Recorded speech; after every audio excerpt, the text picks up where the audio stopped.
बिस्मिल्लाहिर्रहमानिर्रहीम। अब हम स्टार्ट करेंगे डिपॉजिट्स। ये सेक्शन 31 से स्टार्ट हो रहा है। Power to deposit rent in certain cases where revenue officer in either of the following cases namely. ये जो एक लिस्ट बता दी गई है वो कह रहे हैं कि जनाब इन केसेस में when a landlord refuse to receive or grant a receipt for, जब कभी भी जो लैंड रेवेन्यू है वो रेंट को रिसीव करने से मना करेगा तो फिर क्या होगा।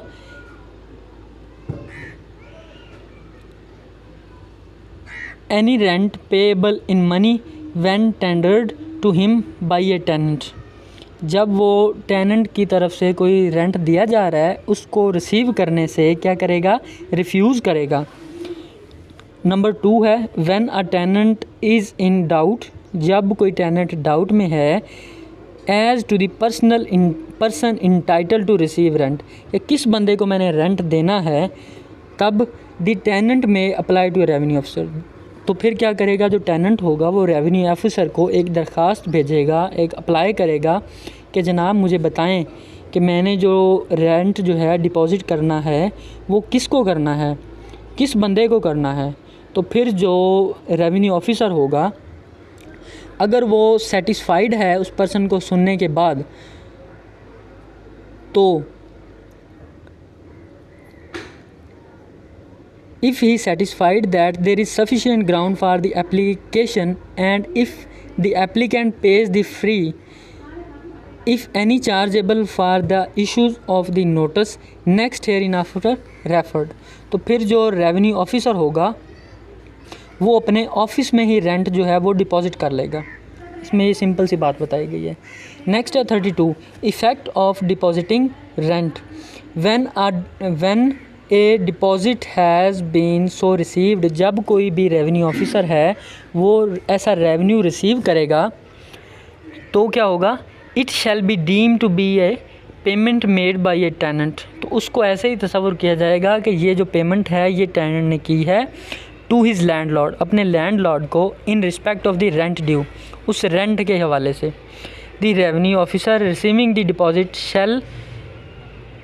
Give notice of receipt thereof to every person, तो जो रेवेन्यू ऑफिसर होगा वो तमाम जो इससे मुतल्लिक़ बंदे होंगे उनको क्या करेगा, उनको नोटिस भेजेगा कि जनाब आपका जो रेवेन्यू है, आपका जो माल है वो मेरे पास आया हुआ है। अगर फिर भी उसको लगता है कि जनाब कोई बंदा जो है अपेयर नहीं हुआ उसके पास, तो फिर वो कम्पिटेंट कोर्ट के पास अप्लाई करेगा और कम्पिटेंट कोर्ट का जैसे डिसीजन होगा उसी हिसाब से उसके साथ डील करेगा। No suit or other proceeding shall be instituted against the government or against any servant of state. इसमें वो ये कह रहे हैं कि जनाब कोई भी जो प्रोसीडिंग्स हैं या कोई भी जो सूट है वो नहीं किया जा सकता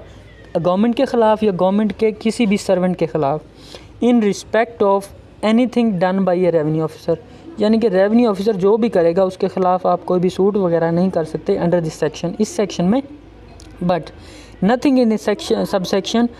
शैल prevent any person entitle to receive amount of any such deposit, लेकिन किसी भी बंदे को आप रोक नहीं सकते इस सेक्शन के तहत कि वो अपनी अमाउंट आके रेवेन्यू ऑफिसर से रिसीव करे। नेक्स्ट है 33 recovery of rent from attached produce if any order is made by any court for the attachment of the produce of a tenancy, अगर कोई भी ऑर्डर किसी कोर्ट ने पास किया है कि जनाब आप किसी भी जो प्रोड्यूस है उसको क्या करें, उसको अटैच कर लें, और for any part of a tenancy, या उस टेनेंसी का कोई भी हिस्सा, then the landlord may apply to a revenue officer, फिर जो रेवेन्यू ऑफिसर होगा वो अप्लाई करेगा, लैंडलॉर्ड अप्लाई करेगा रेवेन्यू ऑफिसर को, by whom the attachment is to be, और जिसके ज़रिए से अटैचमेंट हुई है, या has been made to sell, या वो अटैचमेंट जो है वो सेल होनी है, the produce and pay him out of the proceeds of the sale thereof the amount or value, तो फिर जो वो बंदा होगा जो डिफ़ाल्टर होगा वो उसकी जो अमाउंट होगी जितनी बनती होगी सेल की अमाउंट वो पे कर देगा उस रेवेन्यू ऑफिसर को। नेक्स्ट वन है any rent which has fallen due to him, जब कोई भी जो रेंट होगा वो टेनेंट की तरफ ड्यू होगा, टेनेंट की तरफ बकाया होगा, तो फिर क्या होगा, within the year immediately preceding the application, and the rent which will be falling due after the harvesting of the produce and is chargeable against it, then the revenue officer shall give the person at whose instance the attachment was made an opportunity of showing cause. अब जो है उस बंदे को जिसकी property attach हुई है उसको एक शो काज नोटिस भेजा जाएगा कि why the application of the landlord should not be granted, कि जो एप्लीकेशन है लैंडलॉर्ड की उसको क्यों ग्रांट ना किया जाए. And if he finds the landlord claim to the whole or any part of the rent to be proved, और अगर लैंडलॉर्ड की एप्लीकेशन साबित हो जाती है मुकम्मल तौर पे या किसी हद तक, ही शैल कॉज द प्रोड्यूस, तो फिर वो जो प्रोड्यूस होगी और सच पोर्शन या फिर उसका कोई हिस्सा thereof as he may deem necessary, जैसे उसको सही लगे, टू बी सोल्ड, उसको वो सेल कर देगा. And shall apply the proceed of the sale in the first instance to satisfy the claim, और फिर उस सेल की प्रोसीड के लिए वो क्या करेगा, अप्लाई करेगा. नेक्स्ट वन है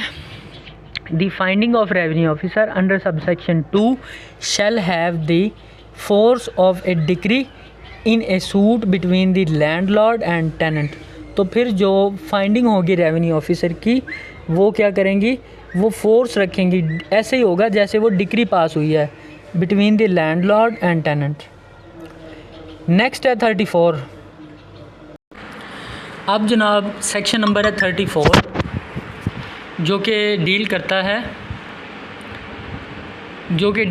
है कि कोई भी ऐसा आपने लीज़ का एग्रीमेंट किया है या कॉन्ट्रैक्ट किया है जो एक्सीड कर रहा है, या तो इक्वल है या एक्सीड कर रहा है उस टर्म के साथ जब कोई भी लैंड रेवेन्यू असेस हो रहा हो. ठीक है, इसकी सिंपल सी यही मतलब है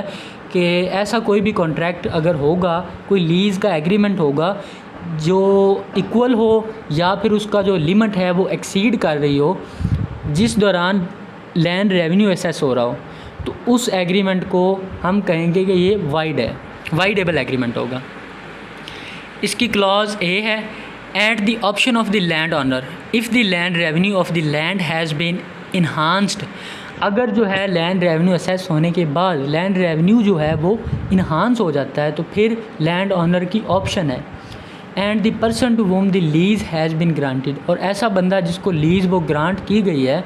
और to whom the agreement has been entered into refuse, और या कोई ऐसा बंदा जिसको एग्रीमेंट दिया गया है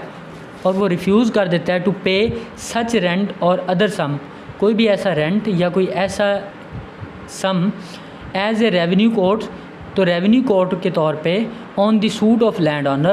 ऑनर सूट करेगा किसके पास, to determine the fair and equitable, or a revenue officer under the provision of section 27A has determined to the proper, and वो determine करेगा फिर revenue officer where the relation of landlord and tenant exist, अगर तो उनके दरमियान वो relation जो है वो एग्जिस्ट कर रहा है तो फिर क्या करेगा, वो उस एग्रीमेंट के मुताबिक उनको कहेगा कि जनाब एंटर इनटू एग्रीमेंट हो आप. ठीक है. नेक्स्ट है जनाब एनी एग्रीमेंट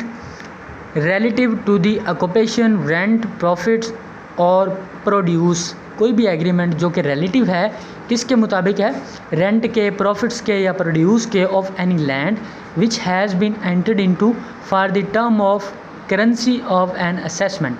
शेल, यानी कि कोई भी ऐसा एग्रीमेंट है जो कि रिलेटिव टू ऑक्यूपेशन है, रेंट है या प्रॉफिट है या प्रोड्यूस है किसी भी ऐसी लैंड का जो एंटर हुए हैं ऐसी मुद्दत के लिए जब क्या हुआ है, करेंसी ऑफ एन असेसमेंट. ठीक है,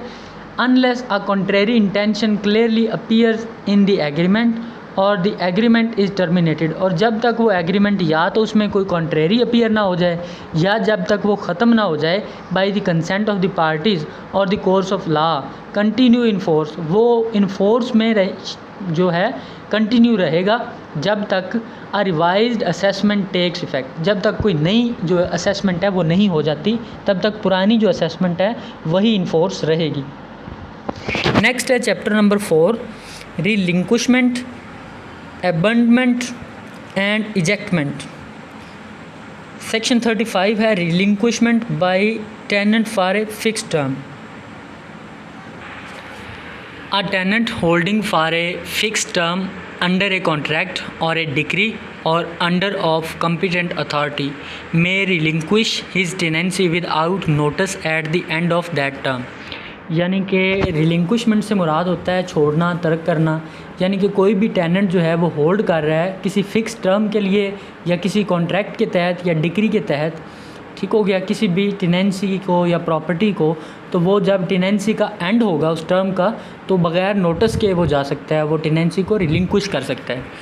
नेक्स्ट वन है relinquishment by any other tenant. Any other tenant may relinquish his tenancy by giving verbally or in writing to his landlord। यानी कि कोई अगर और टेनेंट है तो वो क्या करेगा, अपने लैंडलॉर्ड को या तो रिटर्न में या फिर वर्बली क्या कर सकता है, रिलिंक्विश कर सकता है टेनेंसी, और टू हिज लैंडलॉर्ड एजेंट या अपने एजेंट जो लैंडलॉर्ड का एजेंट है उसको बता सकता है, और before the 15th day of January in any year, या फिर 15 जनवरी, हर साल के 15 जनवरी से पहले नोटिस ऑफ हिज इंटेंशन, अपनी इंटेंशन का नोटिस देगा कि वो जो इस टेनेंसी है उसको तर्क करना चाह रहा है, रिलिंक्विश करना चाह रहा है at the end of agricultural year, कि वो एग्रीकल्चरल ईयर के एंड पे इस टेनेंसी को ख़त्म करना चाह रहा है, तो फिर वो नोटिस देगा। नेक्स्ट है G, that tenant may instead of or in addition to giving the notice in the manner mentioned in subsection 1। अगर जो है टेनेंट जो नोटिस देने की बजाय दूसरे तरीके का अडॉप्ट करता है जो सबसेक्शन 1 में बताया गया, तो फिर क्या होगा,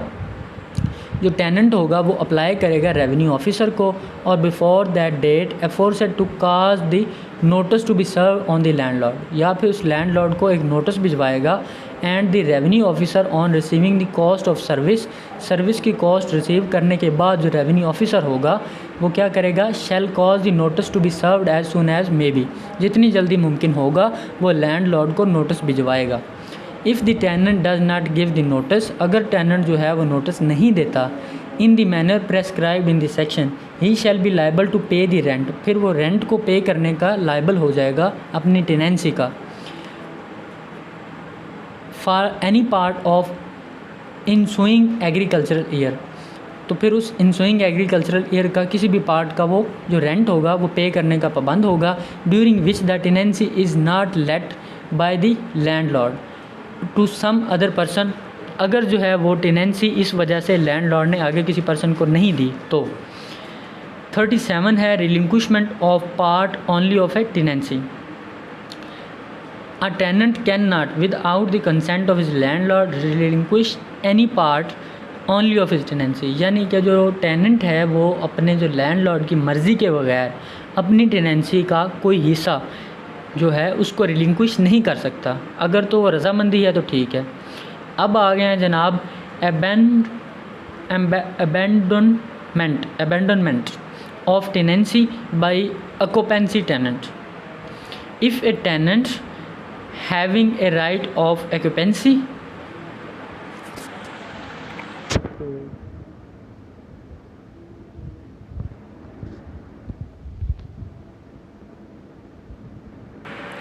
if a tenant having a right of occupancy fail, अगर कोई जो टेनेंट है जिसके पास राइट ऑफ ऑक्यूपेंसी मौजूद है वो फेल हो जाता है फॉर मोर देन 1 ईयर, 1 साल से ज़्यादा अरसे तक,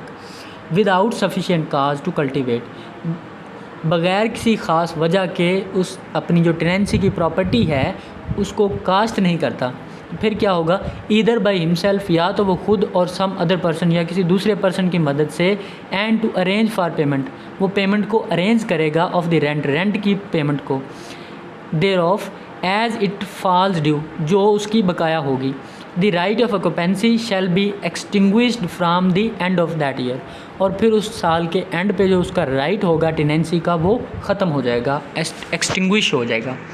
नेक्स्ट है for the purpose of this section a मुकर्ररदार shall be deemed to be a tenant having the right of occupancy. इस सेक्शन के मुताबिक जो मुकर्ररदार होगा उसको टेनेंट समझा जाएगा। नेक्स्ट है 39 है लाइबिलिटी है, ये किसकी, लाइबिलिटी टू इजेक्टमेंट। अब किसी को हमने निकालना है तो फिर क्या होंगे, grounds of ejectment of occupancy tenant, a tenant having a right of occupancy shall be liable to be ejected from his tenancy on any of the following ground. अब जो एक टेनेंट है उसको किसी भी टेनेंसी एग्रीमेंट से हमने निकालना है, इजेक्ट करना है, तो फिर फॉलो ये जो ग्राउंड्स हैं इनको मद्देनज़र रखा जाएगा। अब कौन से ग्राउंड्स हैं, उनमें नंबर 1 है that he has use the land comprised in the tenancy in a manner which rendered it unfit for the purposes for which he held it।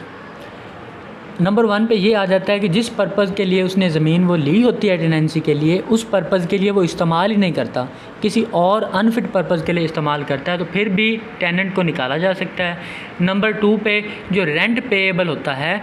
वो बग़ैर किसी ख़ास वजह के उस जो प्रॉपर्टी है, जो टेनेंसी वाली प्रॉपर्टी है, उसको कल्टीवेट नहीं करता और to the extent customary into the locality in which the land is situate.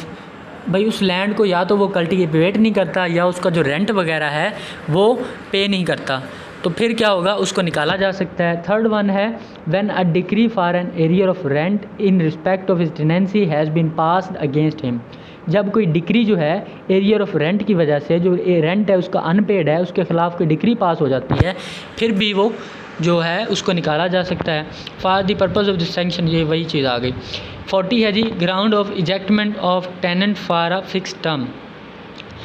अब जो है किसी भी टेनेंट को एक मुकर्ररा वक्त के लिए भी ग्राउंड्स जो मौजूद हैं नीचे जो लिखी हुई हैं इनकी बिना पे निकाला जा सकता है। A tenant not having a right of occupancy but holding for a fix term. अब कोई ऐसा टेनेंट है जिसके पास राइट ऑफ ऑक्यूपेंसी तो मौजूद नहीं है, ठीक है, लेकिन वो क्या करता है, होल्ड करता है फिक्स टर्म के लिए किसी कॉन्ट्रैक्ट के तहत और ए डिक्री या किसी डिक्री के तहत और order of competent authority shall be liable to be ejected. उसको भी निकाला जा सकता है from his tenancy at the expiration of that term, उस डिक्री की या उस ऑर्डर की टर्म की एक्सपायरेशन पे, and on any of the following grounds, या उन मंदरजा झैल ग्राउंड्स पे जो ये नीचे फिर लिख दिए गए हैं, before the expiry of that term. Number 1 कौन सी टर्म पे निकाला जा सकता है, अगर ऑर्डर डिक्री मौजूद भी हो तो भी। नंबर 1 है दैट दी, ये तो हमने पहले भी पढ़ लिए हैं, हाँ सेम ऊपर वाली जो टर्म्स हैं कि वो किसी अनफिट पर्पज़ के लिए प्रॉपर्टी को इस्तेमाल करता है, या वो रेंट वगैरह पे नहीं करता, या प्रॉपर्टी को कल्टीवेट करने से फेल हो जाता है, या फिर जो है on any ground which would justify ejectment under the contract decree or order, या कोई भी ऐसी ग्राउंड जो उस कॉन्ट्रैक्ट की डिक्री की या ऑर्डर की खिलाफ वर्जी हो तो भी उसको निकाला जा सकता है। 41 है ejectment of tenant from year to year. A tenant who has not a right of occupancy. अब कोई भी टेनेंट है जिसके पास राइट ऑफ ऑक्यूपेंसी नहीं है, and does not hold for a fix term, और उसके पास कोई भी फिक्स टर्म भी मौजूद नहीं है अंडर ए कॉन्ट्रैक्ट और decree or order, may be ejected at the end of any agriculture year. उसको किसी भी माली साल के या जो ज़रई साल है उसके एंड पे निकाला जा सकता है। Procedure on ejectment. अब हमने किसी भी टेनेंट को निकालना है तो उसके लिए कौन सा प्रोसीजर है वो अडॉप्ट किया जाएगा। Number 1 42 restriction on ejectment. अब किसी को निकालना है तो उसके लिए कौन सी रिस्ट्रिक्शंस होंगी। A tenant shall not be ejected otherwise than in execution of decree for ejectment. अब किसी भी टेनेंट को निकाला नहीं जा सकता, वो कहते हैं, बग़ैर किसी डिक्री की एग्जीक्यूशन के। लेकिन अगर ये जो नीचे ग्राउंड्स 2 लिख दिए गए हैं अगर ये आ जाएं तो फिर इसको निकाला जा सकता है। When a decree for an arrear of rent in respect of his tenancy has been passed against him, अगर कोई डिक्री उसके ख़िलाफ़ पास हो जाती है तो, या फिर when the tenant has not a right of occupancy and does not hold a fix term under a contract decree or order, या फिर उसके पास कोई भी राइट ऑफ ऑक्यूपेंसी नहीं है और ना ही उसके पास कोई डिक्री ऑर्डर, ठीक है, मौजूद है। 43 application to revenue officer for ejectment in any such case as is mentioned in class A or B of the last foregoing section. The landlord may apply to a revenue officer for the ejectment. अगर किसी भी land जो tenant है उसको आपने eject करना है तो इसका एक तरीका ये भी है कि आप रेवेन्यू ऑफिसर के पास जाके जो लैंडलॉर्ड है वो अप्लाई करेगा और लैंडलॉर्ड इजेक्टमेंट का नोटिस इशू कर देगा टेनेंट को। ठीक हो गया। थर्ड वन है 44 ejectment for failure to satisfy decree for arrear of rent. अब जो है कोई भी डिक्री एरियर ऑफ रेंट के लिए पास होती है और जो टेनेंट है वो सेटिस्फाई नहीं कर पाता, ठीक हो गया, उस डिक्री के मामले में सेटिस्फाई नहीं कर पाता लैंडलॉर्ड को, तो फिर भी उसको इजेक्ट किया जा सकता है। On receiving the application in any such case as mentioned in class A of section 42 the revenue officer shall after such inquiry. अब ये रेवेन्यू ऑफिसर की ड्यूटी है कि वो इंक्वायरी करेगा। इंक्वायरी करने के बाद after such inquiry with respect to the existence of the arrear as he deem necessary, अगर वाकई कोई एरियर पेंडिंग्स हैं तो फिर क्या करेगा, एक नोटिस इशू करेगा to serve on the tenant. Tenant को stating the date of the decree, decree की डेट लिखेगा and amount due thereunder, और कितनी अमाउंट पेंडिंग है वो लिख देगा और उसको 15 दिन के अंदर अंदर कहेगा कि आप पे करें जब आपको ये नोटिस रिसीव होगा। ठीक है। अगर वो पे नहीं करता तो फिर उसको 15 दिन के अंदर अंदर मज़ीद एक नोटिस दिया जाएगा कि आप ये जगह खाली कर दें, ये लैंड को इजेक्ट हो जाएं, इससे दफ़ा हो जाएं इससे। Number 2, if the amount is not so paid the revenue officer shall subject to the provisions of this act or with respect to this act to the payment of compensation order the ejectment of the tenant unless good cause is shown to contrary. और अगर को जो है amount पे नहीं की जाती revenue officer को तो फिर क्या होगा, जो एक उसको फिर नोटिस इशू किया जाएगा कि जनाब आप एक तो कंपनसेशन पे करें, कंपनसेशन के बाद जो एक गुड काज आप जब तक शो नहीं करेंगे आपको निकाला जाएगा यहाँ से। अगर वो आगे कोई अच्छी वजह दे देता है, एक सेटिस्फाइड कर देता है रेवेन्यू ऑफिसर को, तो फिर हो सकता है उसको वहाँ पे कुछ अरसे के लिए ठहराया जाए। 45 है ejectment of tenant from year to year by notice. अब इसमें भी क्या है, सादा लफ्ज़ों में तो यही है कि एक जो टेनेंट होगा उसको भी निकाला जा सकता है जब भी कोई लैंडलॉर्ड एप्लीकेशन देगा कि जनाब इस टेनेंट को निकाला जाए, तो फिर जब जो एग्रीकल्चरल ईयर होगा उसकी कंप्लीशन पे किसी भी टेनेंट को उस जगह से निकाला जा सकता है। नेक्स्ट वन है पावर टू मेक रूल्स। अब जो रूल्स बनाने की पावर या तो बोर्ड ऑफ रेवेन्यू के पास है, ठीक है, and the form and language of the application and notice under the 2 last foregoing section. और जो ऊपर वाले 2 सेक्शन हमने पढ़े हैं 45 एंड 6, उनके मुताबिक जो नोटिस इशू किया जाएगा उसकी फॉर्म रखी जाएगी and the manner in which those application and notice are to be signed and attested, और वही मैनर अडॉप्ट किया जाएगा नोटिस का इशू करने के लिए और साइन करने के लिए भी। सेक्शन है 47 टाइम फॉर रिजेक्टमेंट। अब जो है कितना टाइम पीरियड होगा जिसको फॉलो किया जाएगा। A decree or order for the ejectment of a tenant shall not be executed. अब कोई भी डिक्री हुई है या कोई भी ऑर्डर पास हुआ है इजेक्टमेंट का, तो उसको तब तक एग्जीक्यूट नहीं किया जाएगा जब तक between the 1st day of May and the 15th day of June, both days inclusive, and unless the court making the decree or where the order is made under section 44 the officer making the order otherwise direct। और जब तक जो officer है जिसने ये order pass किया है वो डायरेक्ट नहीं करेगा तब तक उस ऑर्डर की एग्जीक्यूशन नहीं होगी। एंड 48 है रिलीफ अगेंस्ट फॉरफीचर। अब क्या है, if in a suit for ejectment of a tenant on either of the grounds mentioned in class A B section 39 or section 40 it appears to the court. अब ये court को लगता है, अब उसके ख़िलाफ़ सबसे पहले तो कोई सूट गया इजेक्टमेंट का, वो क्लॉज ए में गया है, बी में गया है, ठीक है, तो फिर कोर्ट को ये लगता है, कोर्ट जो है वो सेटिस्फाइड है that injury caused by the act and omission on which the suit is based is capable of being remedied, कि जनाब वाकई ही टेनेंट ने कोई इंजरी कॉज की है और जिसकी रेमेडी होनी चाहिए, और that an award of compensation will be sufficient satisfaction, या फिर कोई कंपनसेशन मिलना चाहिए लैंडलॉर्ड को, देन द कोर्ट में instead of making a decree, तो कोर्ट जो है वो एक डिक्री पास करने की बजाय, इजेक्टमेंट की डिग्री पास करने के बजाय क्या करेगी, ऑर्डर हिम, यानी कि टेनेंट को ऑर्डर कर देगी to remedy the injury within a period to be fixed in the order, उस दौरानिए के अंदर अंदर जो वो ऑर्डर में टाइम लिख देगी, और ऑर्डर हिम टू पे इन टू द कोर्ट, या फिर वो कहेगी कि जनाब आप कोर्ट में आके पे करें, within such a period such compensation as thinks fit, जितना कोर्ट मुनासिब समझेगी उतना कंपनसेशन कोर्ट में आके डिपॉजिट किया जाएगा। एंड नेक्स्ट वन है the court may from time to time for special reason extend a fix period, अब वो जो टाइम पीरियड फिक्स किया गया था पेमेंट के लिए उसको कोर्ट जो है एक्सटेंड भी कर सकती है, if within the period or extended period as the case may be fixed by the court under section, अगर जो है उस पीरियड के दौरान जो एक्सटेंडेड पीरियड है या जो एक्चुअल पीरियड था उसके दौरान जो टेनेंट है वो क्या करता है, the injury is remedied or the compensation is paid, the decree for the ejectment of the tenant shall not be made, तो फिर डिक्री जो है टेनेंट के खिलाफ पास नहीं की जाएगी।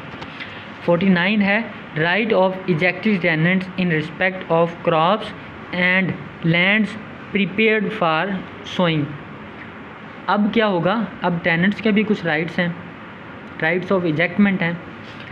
उनमें क्या है, number 1 where at the time of propose ejectment of a tenant from any land he's uncut or ungathered crops are standing, जब तक उसकी फसल वहाँ पे खड़ी रहेगी तो उसको उस जगह से नहीं निकाला जाएगा टेनेंट को, until crops have ripened and he has allowed a reasonable time to harvest them, या फिर उसको एक रीज़नेबल टाइम अलाउ कर दिया जाएगा कि जनाब आप जल्द अज जल्द अपनी फसल को काट लें, हार्वेस्ट कर लें। नेक्स्ट है द कोर्ट, और ये उसके राइट्स हैं टेनेंट के, देन द कोर्ट और रेवेन्यू ऑफिसर डिक्रिंग और ऑर्डरिंग द इजेक्टमेंट, या फिर कोई रेवेन्यू कोर्ट है या रेवेन्यू ऑफिसर है वो क्या कर रहा है, इजेक्टमेंट का ऑर्डर पास कर रहा है, तो फिर क्या होगा, on the application of landlord determine any dispute arising in the consequences of the provision of subsection 1, अगर सबसेक्शन 1 पे कोई लैंडलॉर्ड या टेनेंट के दरमियान जो है वो कोई डिस्प्यूट अराइज हो जाता है तो फिर जो रेवेन्यू ऑफिसर होगा या जो कोर्ट होगी वो क्या करेगी, person entitle to harvest the crops of the tenant and may in its or his discretion, तो फिर कोर्ट की या जो रेवेन्यू ऑफिसर होगा उसकी ये डिस्क्रिशन है कि वो किस बंदे को कहती है कि जनाब आप फसल को हार्वेस्ट करें। एंड इसमें आगे आ जाती हैं direct that person direct the tenant pays the longer occupation of the lands secure to him under subsection 1 such rent as may be fair and equitable, वो कोई जो टेनेंट है अगर उसने कोई ज़्यादा देर वो लैंड को होल्ड करना है तो उसको कहेगी कि जनाब को मुनासिब सा किराया आप लैंडलॉर्ड को दें, या फिर determine the value of the tenant's uncut and ungathered crops, या फिर उन जो अनगैदर्ड या अनकट क्रॉप्स हैं उनकी कोई वैल्यू डिटर्मन कर देगी और उसको कहेगी कि लैंडलॉर्ड को आप इसको वैल्यू दे दें, ये अपनी फसल छोड़ देगा। एंड नेक्स्ट वन है when a tenant for whose ejectment proceeding have been taken, ठीक है, जब किसी टेनेंट के ख़िलाफ़ कोई इजेक्टमेंट प्रोसीडिंग्स चलाई जाएंगी comfortably with local usages prepared for sowing any land comprising in his tenancy but has not sown or planted crops on that land, तो फिर उसने क्या किया है उस लैंड पे कोई फसल वगैरह नहीं बोई, he shall be entitle to receive from landlord before ejectment of fair equivalent money, तो फिर वो लैंडलॉर्ड को कोर्ट कहेगी कि इसको जनाब आप पे कर दें, अगर तो इसने कोई फसल बोई ही नहीं है अभी तक तो उसका जो भी मुआवजा होगा वो जो टेनेंट होगा उसको पे किया जाएगा। एंड 50 सेक्शन 50 है relief of wrongful disposition or ejectment, अगर किसी बंदे को गलत तरीके से इजेक्ट कर दिया गया है तो फिर क्या होगा, if either of the following cases namely if a tenant has been dispossessed without his consent of his tenancy or any part thereof otherwise than in execution of a decree or than in pursuance of an order under section 45। अगर किसी tenant को dispossess किया गया उसकी मर्ज़ी के ख़िलाफ़ या बग़ैर किसी ऑर्डर या डिक्री की एग्जीक्यूशन के, तो फिर क्या होगा। Number 2, if a tenant who not having instituted a suit under section 45 has been ejected from his tenancy और any part, या फिर एक टेनेंट को जनाब बग़ैर किसी डिक्री के इजेक्ट कर दिया गया है, ठीक है, तो फिर क्या, इन दोनों सूरतों में the tenant may within 1 year from that date of his dispossession or ejectment, तो फिर टेनेंट जो है 1 साल के अंदर अंदर जब उसको निकाला गया है, institute A suit for recovery of possession, तो पोजेशन की वापसी के लिए सूट करेगा या ऑक्यूपेंसी की वापसी के लिए सूट करेगा जो टेनेंट होगा वो। अब 50A है bar to civil suit. No possession वो इजेक्टमेंट हैज़ बीन ऑर्डर। अब कोई भी जो पोजेशन है जिसका इजेक्टमेंट ऑर्डर कर दिया गया है रेवेन्यू कोड की मदद से under section 45 sub section 6, or वो suit has been dismissed under section 50, या कोई सूट जो है पहले से ही डिसमिस कर दिया गया है, may institute a suit in a civil court to contest his liability to ejectment, तो फिर क्या है, वो किसी भी सिविल कोर्ट में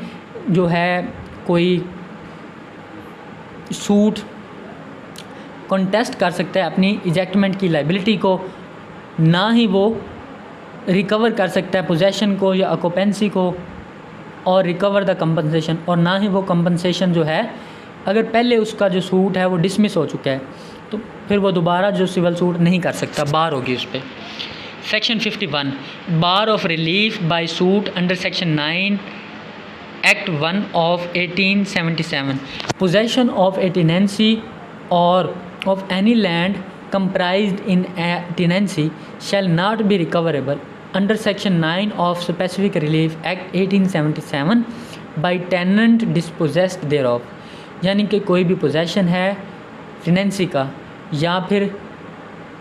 कोई भी लैंड है जो कि मुश्तमिल है किस पे, टेनेंसी पे है, उसको रिकवर तब तक नहीं किया जा सकता जो कि सेक्शन 9 है स्पेसिफिक रिलीफ एक्ट 1877 का, अगर टेनेंट को डिस्पोजेस किया गया तो सेक्शन जो 9 है ये कहता है। अब इसको बेहतरीन अंडरस्टैंडिंग के लिए आपको ज़रूरी होगा कि आप सेक्शन 9 को भी साथ में रीड करें। अब है 52 power of provincial government to fix dates for certain purposes. ये प्रोविंशियल गवर्नमेंट की कुछ पावर्स हैं। The provincial government may for all or any of the territories under his administration, यानी कि प्रोविंशियल गवर्नमेंट की ये पावर है कि उसके जो इंतज़ामिया के जो नीचे जो टेरिटरीज़ हैं by notification fix for the purpose of this section, इस सेक्शन के मकासद के लिए जो सेक्शन 36 सेक्शन 46 है, सेक्शन 47 है और एनी ऑफ अदर सेक्शन या दूसरे तमाम जो सेक्शंस हैं, any other dates instead of those specified therein, जो इन सेक्शन में डेट लिख दी गई है उसके अलावा कोई डेट्स भी मेंशन कर सकती है। Number 2 a notification under this section shall not take effect, जो भी नोटिफिकेशन गवर्नमेंट इशू करेगी इस सेक्शन के तहत वो तब तक इफ़ेक्ट में नहीं आएगा till after the expiration of 6 month from date of publication, जब तक उस नोटिफिकेशन की पब्लिकेशन को 6 महीने नहीं हो जाएंगे तब तक। Thank you so much.